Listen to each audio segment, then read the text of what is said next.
This channel does not promote any violent, harmful, or illegal activities. All content provided by this channel is meant for an educational purpose only.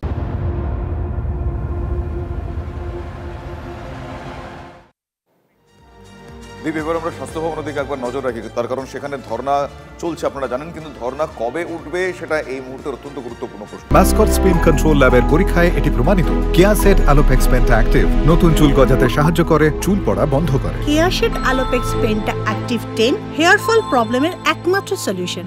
UEM Jaipur is a perfect target for prospective students aspiring for good jobs, good education with future-ready skills.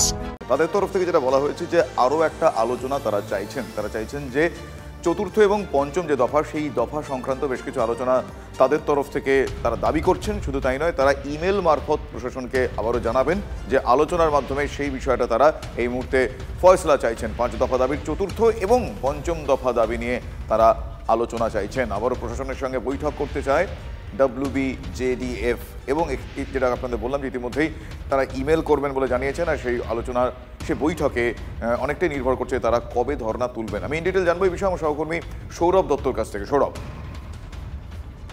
দেখো শুভজিৎ, দ্বীপ চতুর্থ এবং পঞ্চম দফার যে দাবি, সেই দাবিগুলো নিয়ে তারা সবিস্তার আলোচনা করা প্রয়োজন বলে মনে করছেন। চতুর্থ দফার দাবির মধ্যে পর্যাপ্ত নিরাপত্তা যেমন রয়েছে, তেমন একই সঙ্গে রেফার রোগের কথার উল্লেখ রয়েছে যে তারা চাইছেন যে সেন্ট্রালি মনিটর্ড একটা রেফার সিস্টেম থাকুক, যাতে জানা যায় যে কোন হসপিটালে কোন বেড কোথায় বেড খালি আছে, যেটা কোভিডের সময় যে পদ্ধতি ছিল সেই পদ্ধতি তারা চাইছেন।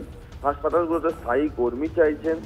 তারা নন মেডিকেল অ্যাসিস্ট্যান্ট সুপারদের যে ভূমিকা, সেই ভূমিকা নিয়েও তারা আরো বেশি স্বচ্ছতার দাবি রাখছেন। তার কারণ হচ্ছে যে তুমি জানো যে নন মেডিকেল অ্যাসিস্ট্যান্ট সুপার বৃহত্তমার ক্ষেত্রেও তার ভূমিকা নিয়ে প্রশ্ন উঠেছিল।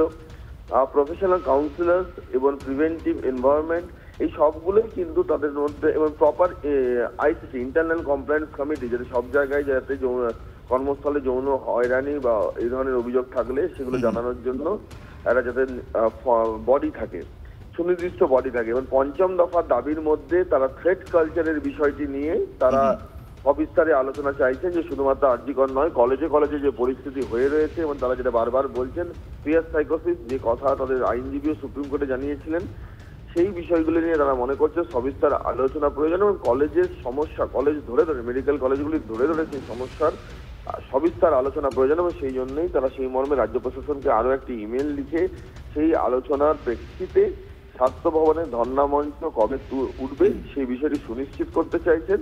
এবং যেদিনই ধর্ণা মঞ্চে উঠবে তারা তুলবেন, সেদিন তারা একটা দীর্ঘ মিছিল করে সেই কর্মসূচি নিতে চাইছেন। ধন্যবাদ সৌরভ, ধন্যবাদ। 4 নম্বর দাবি, চতুর্থ দাবি, সেই দাবিতে সেফটি সিকিউরিটি সম্পর্কে আমরা যা বক্তব্য রেখেছি, মহামান্য সুপ্রিম কোর্ট আজ সেই দাবিকে মান্যতা দিয়েছে বলে আমরা মনে করি।